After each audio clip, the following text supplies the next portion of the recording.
Today, we're diving into the master blueprint for healing straight from an ancient Ayurvedic text. All the secrets are packed into just one chapter, and honestly, they might just change how you think about medicine forever. So let's get into it. But first, let me ask you this. What if the real power of a remedy wasn't just about what it is, but when you take it? It sounds a little strange, maybe, but this one surprising idea is absolutely central to the wisdom we're about to explore. Okay, so to really get the solution, we first have to understand the problem. And in Ayurveda, a lot of health issues really begin with this internal imbalance, which is often caused by a toxic gunk called ama. According to Ayurveda, our health really depends on this delicate balance between the three fundamental energies, or doshas. You've got vata, pitta, and kapha. And when these energies get all stirred up and fall out of whack, well, that's when the groundwork for disease is laid. Now, this imbalance often leads to the creation of something called ama. The text literally calls it undigested food poison. The best way to think about it is like a heavy, sticky metabolic sludge that just clogs up your internal systems, especially when your digestifier, your Agni, isn't burning so strong. So how would you even know if you have this ama buildup?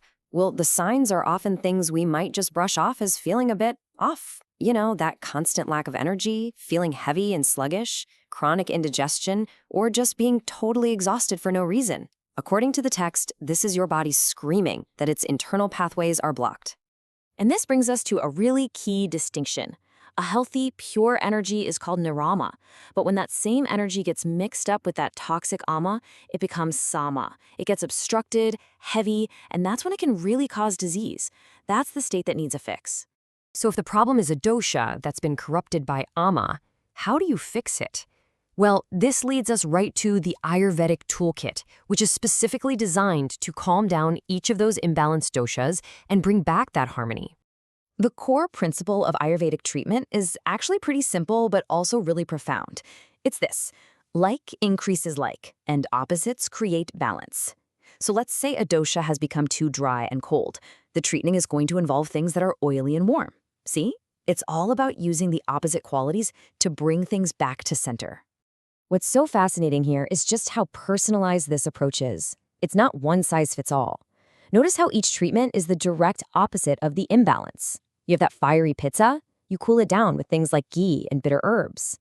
That heavy, earthy kapha, you get it moving with dry massage and pungent, spicy tastes. It's a totally precise system of opposites.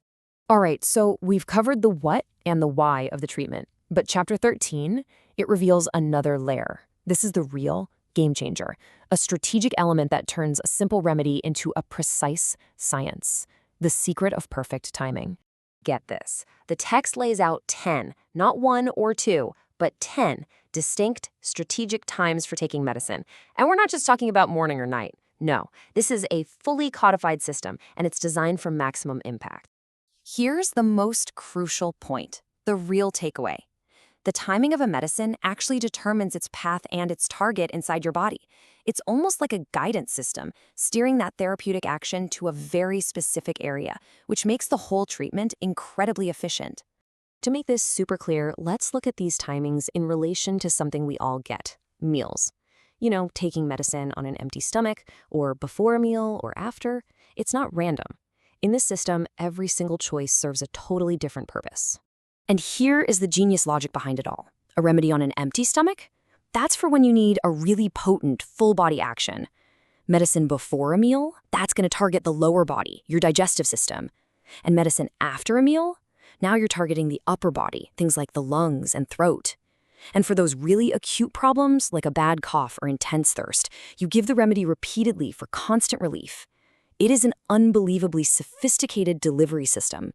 So all of this, the balancing, the timing, it's all guided by one single overarching philosophy. It's a principle that makes sure the cure isn't actually worse than the disease. The text is crystal clear on this point. If you have multiple doshas out of balance, you've got to treat the one causing the most trouble first. But, and this is the absolute key, you have to do it in a way that doesn't mess up the other doshas. It's a true holistic balancing act. A direct quote from the chapter really says it all. A therapy which cures one disease but gives rise to another is not a pure or correct one.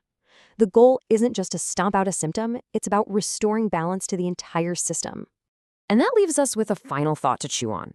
In our world of super specialized treatments that, let's be honest, often come with a laundry list of side effects, what can we learn from this ancient principle of harmony? How could it maybe change the way we approach our own health and well-being today?